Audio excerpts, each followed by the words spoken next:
Hi, my name is Taylor Mallory, USC WorkWell Center's Nutrition Intern, and thank you for listening in today to hear more about our recommendations for eating healthy throughout the work week. Throughout this presentation, we are going to discuss healthy meal and snack ideas for the workday for USC faculty and staff. To begin, here's a brief overview of what will be discussed in this session. We will start off with some background education on the 3 essential macronutrients, as well as the importance of including the micronutrients in your diet. We will briefly discuss a My Plate diagram and what food groups to include in your plate. We will also discuss how to build your own balanced meal at home and learn how to read the nutrition facts food labels. Lastly, we will look at examples of quick and healthy meals, snacks, and beverages. Throughout this presentation, I will be referencing the Quick Meal Guide, a supplementary guide that provides further education materials as well as meal and recipe ideas. The Quick Meal Guide is available through the USC WorkWell Center. For more information, check out the contact slide at the end of this presentation.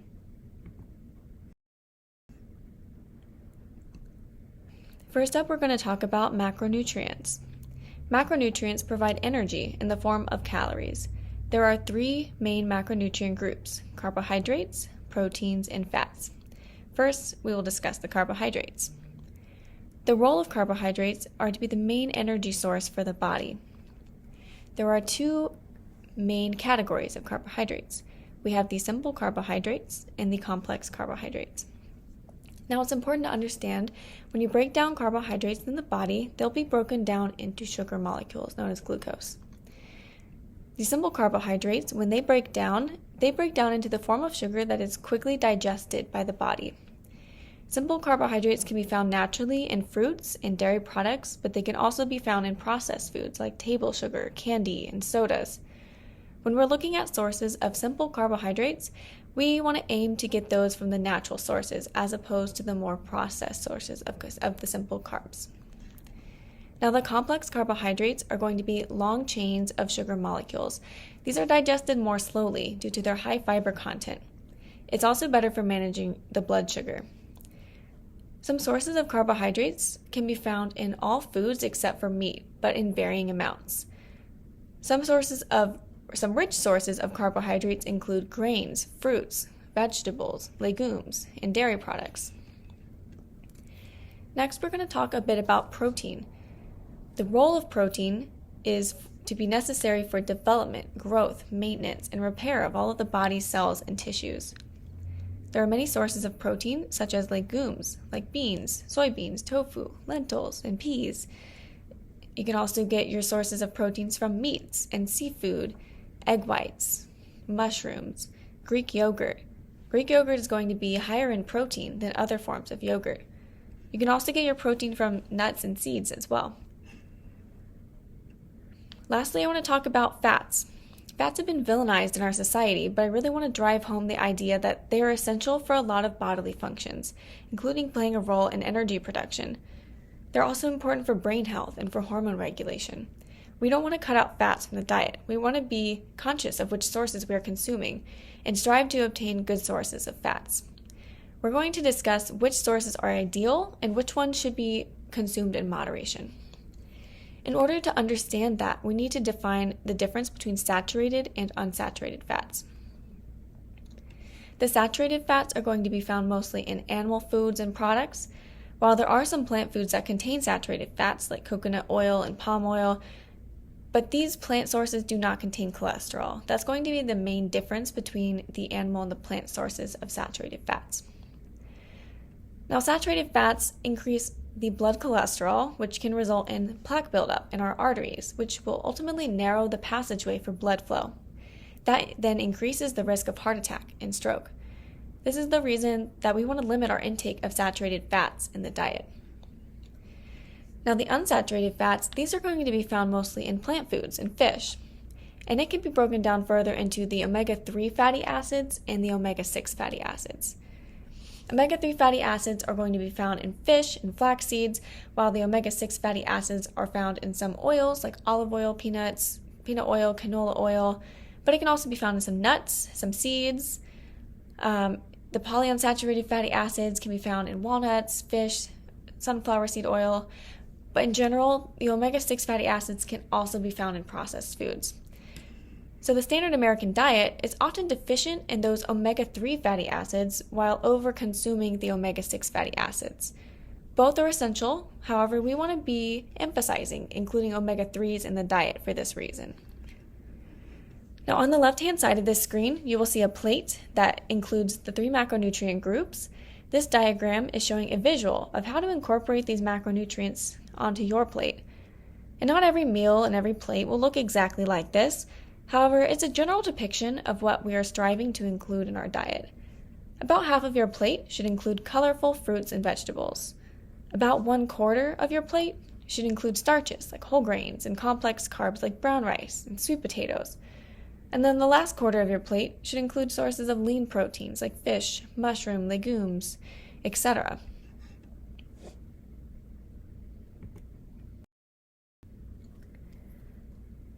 Next, we're going to talk about the micronutrients. And micronutrients are the vitamins and the minerals found in the colorful fruits and vegetables that you should be eating every day. The simplest way to include these important vitamins and minerals in the diet is to think about colors. Eating all the different colors in the rainbow, and eating a diverse diet. Each different color found in foods represents different nutrients that they contain. For example, foods that are green will contain different micronutrient profile than foods that are orange. Orange foods are particularly high in vitamin C as opposed to green foods that are higher in vitamins E and vitamin K. However, we often focus the discussion on macronutrients and leave the micronutrients out of the conversation. The standard American diet often doesn't meet the micronutrient needs. Micronutrients, while they're not providing energy in the form of calories, they are essential parts of the diet, and they support many of the body's biological processes, including the energy production pathways, protein metabolism, oxygen transport, energy storage and utilization. It supports your immune functioning and the inflammatory response, supporting your bone health. Micronutrients are doing a lot behind the scenes, and we often don't talk about them enough. So the general rule of thumb here is eat the rainbow and eat a variety of colors.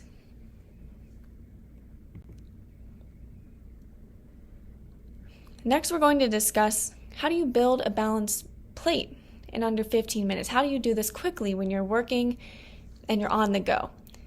Here is an example of a balanced breakfast. As you can see here, the meal has each of the macronutrient components, but it also includes the micronutrients as well. The bread is providing a source of carbohydrates, which will fuel the brain and serve as the main energy source for the body. The bread and the avocado provide fiber that will help regulate digestion and help promote gut health. When choosing a bread, I recommend opting for a whole grain source if possible. While you see here, the egg yolk, the avocado, these provide healthy fats as well, and those are needed for providing another source of energy. The egg whites and the bread both provide some protein, which will be vital for tissue repair and growth. And lastly, these microgreens, as well as the avocado, they're going to provide vitamins and minerals essential for the immune functioning and energy production.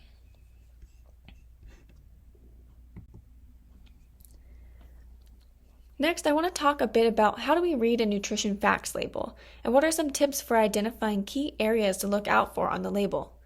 At the top of the label, you will see the serving size. Here it's listed as 2/3 of a cup. This is an area to pay attention to. Always check for how many servings are in each package because it can be tricky. For example, sometimes a small package will be labeled as 2 serving sizes, and the consumer might actually eat the whole package, assuming that it's only 1 serving. This is something to be conscious of when you're looking at the serving size. The calories are listed below in bold. This is an area worth checking out as well. We want to be conscious of how many calories are in each serving. In terms of nutrients, pay attention to the total fat, but specifically the saturated fat. Like we just discussed earlier, there are some risks associated with eating a diet rich in saturated fats. It's recommended to limit calories from saturated fat to less than 10% of total calories. This includes food and beverages. Beverages such as sugary and high-fat coffee or other drinks can be an area where people might not realize that they're consuming this additional fat, calories, or sugar. Now, the new nutrition label has a section below the total sugar discussing added sugar. This is an area I want you to pay close attention to as well, because added sugar can be found in nearly any product. The recommendations are the same for added sugar, which is the total goal of consuming less than 10% of the total calories from added sugar.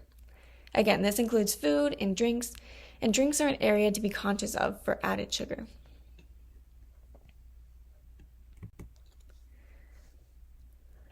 So let's talk about some breakfast ideas. What are some quick breakfasts that you can throw together on a work day so that you get some energy in the morning and start your day? Some examples I have listed here are the baked overnight oats. I really love overnight oats because they are a great way to prep breakfast the night before.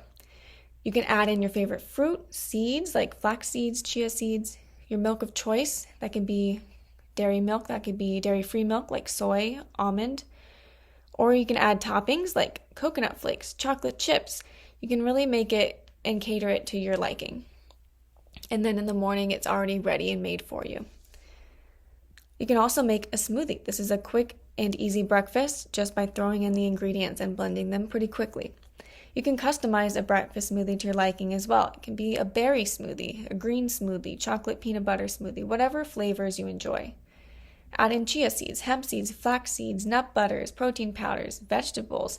You can hide a lot of nutrients in your smoothies as well. Yogurt bowls are also a great and quick, easy breakfast idea. You can throw in your favorite fruit, granola, chia seeds, nuts. Get creative with your yogurt bowls as well. And on the next slide, we're going to talk a bit about some egg and toast variations. Here you can see we have toast and eggs 3 ways. Eggs and toast can be customized to your liking. Consider trying savory toast like the pesto avocado toast or the smoked salmon toast. It can also be served sweet like the hazelnut and raspberry toast. Get creative and find a version that you like or one that you can spice it up in the morning. Maybe you don't want to eat the same style of toast every day. Consider trying different options. Eggs can also be customized as well. They can be scrambled, fried, made into an omelet, a muffin, a frittata. The list goes on and on because egg is very versatile. You can also add in your favorite veggies, your favorite herbs, cheeses, whatever you like to add flavor and nutrients to your breakfast.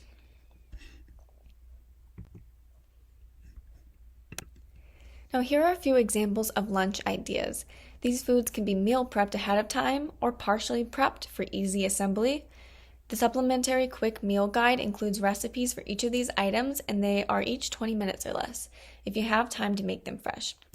The Mediterranean farro salad is one of my personal favorites. It's rich in fiber, micronutrients, protein, healthy fats, and whole grain carbohydrates. It's a balanced and light lunch. It's also very quick to assemble. Gyros can be made with meat or they can be made vegetarian. This image here shows a vegetarian gyro with chickpea and is very quick to make. Add in fresh herbs for flavor and phytonutrients. The kimchi fried rice showed here can contain probiotics through the kimchi that support a healthy gut. It is a filling dish that can be customized. You can add in your favorite vegetables for added nutrients. Try meal prepping the rice the night before, and that can save you some time during lunch preparation as well. Now lastly, the red lentil dal is rich in fiber and protein from the lentils, phytonutrients from the spices, and it's so flavorful. It's easy to make and heats up well in the microwave. A great way to meal prep or put together a quick lunch is to build your own lunch bowl. You can pick your own base. It could be rice, quinoa, farro, leafy greens. You can pick your own protein source. Poultry, tofu, mushroom, fish, legumes. Customize your veggies, onion, garlic, tomato, cilantro. Get creative, get colorful with your veggies. You can roast them, they can be raw, whatever you prefer. For more flavor, you can also add in salsa, curry, wedges of lime, healthy dressing, hummus, guacamole, cheese. Add in toppings that will provide flavor and these phytonutrients.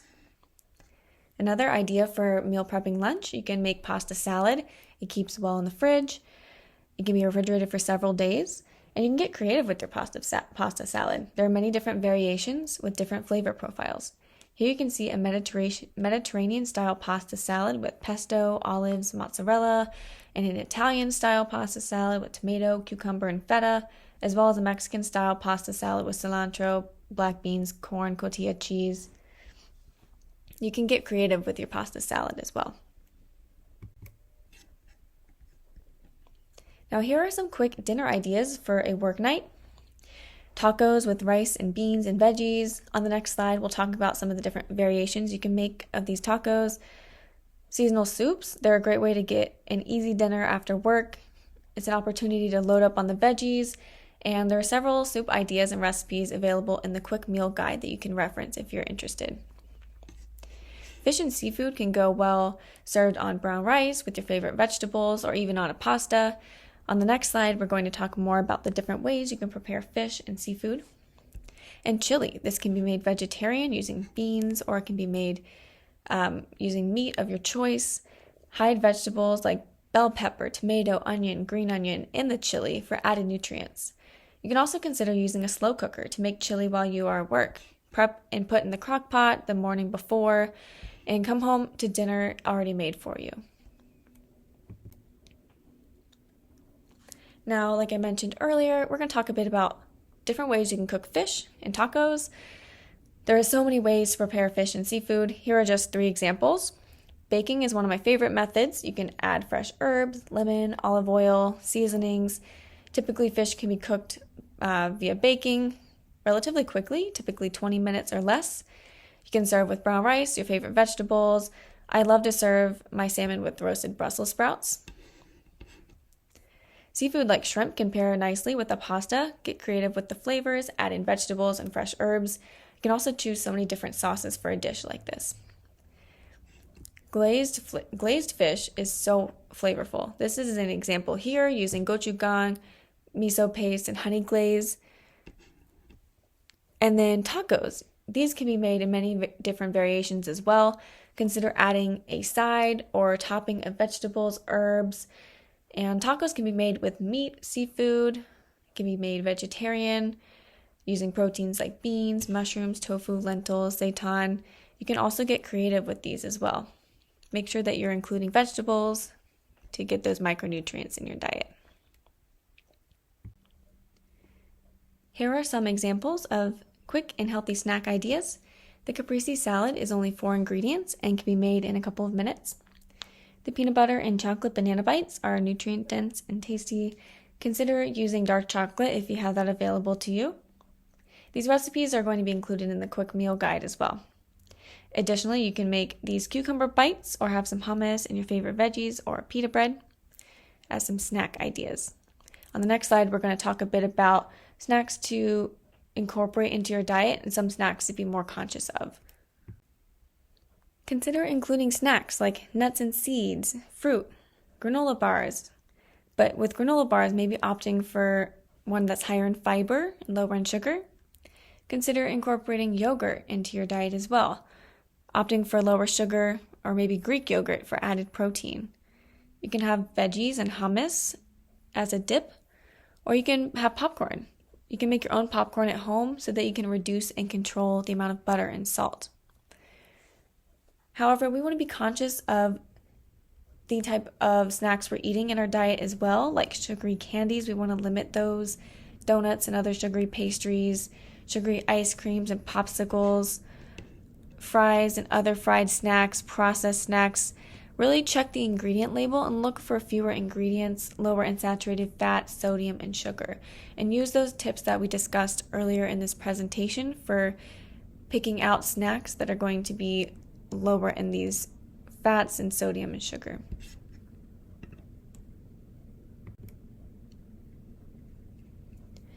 Another great idea for snacks are making your own snack boxes. These are great for when you're working or on the go. You can prep these ahead of time, and you can get creative with these as well. So there are so many variations and flavor profiles. Here we have a classic box that has turkey, cheese, grapes, and pretzels. Or you could try the Mediterranean box with carrots, celery, olives, turkey, and hummus. You can omit the turkey if you want a vegetarian box. Also, we see we have the bagel box here with smoked salmon, egg, cucumber, cream cheese, and crackers. Get creative with your own snack box variations. For beverages, the goal is to drink water whenever possible. If you struggle with drinking enough water, consider adding fruit, cucumber, herbs, or all of the above for flavor, as you can see with this spa water here. Teas can also be another great way to hydrate. Consider trying some herbal teas if you're looking for a non-caffeinated tea. Avoid adding sugar if possible. If you do feel like you want a little bit of sweetness, you can add maybe a teaspoon of honey as an alternative to sugar. The same situation applies to coffee. Avoid adding sugar if possible.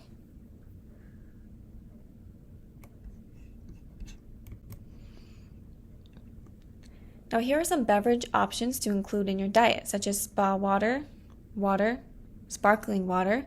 You can throw in a splash of juice if you want a little bit of flavor.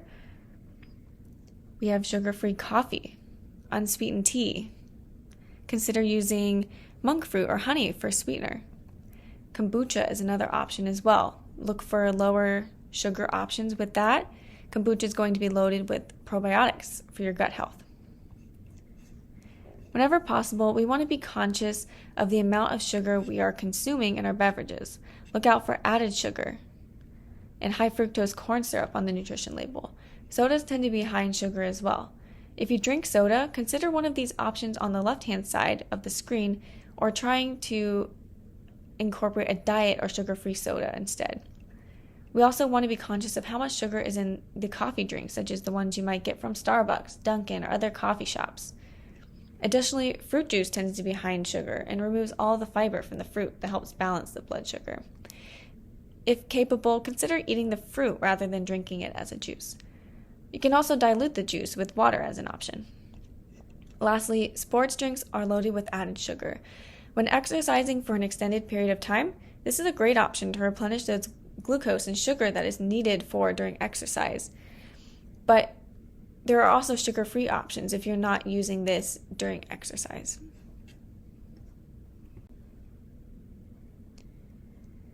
If you liked any of the recipes that you saw today during this presentation, feel free to check out the quick meal guide from the WorkWell Center. If you have any questions, please feel free to contact Julie Chopti, Assistant Director and Health and Wellbeing Programs at USC.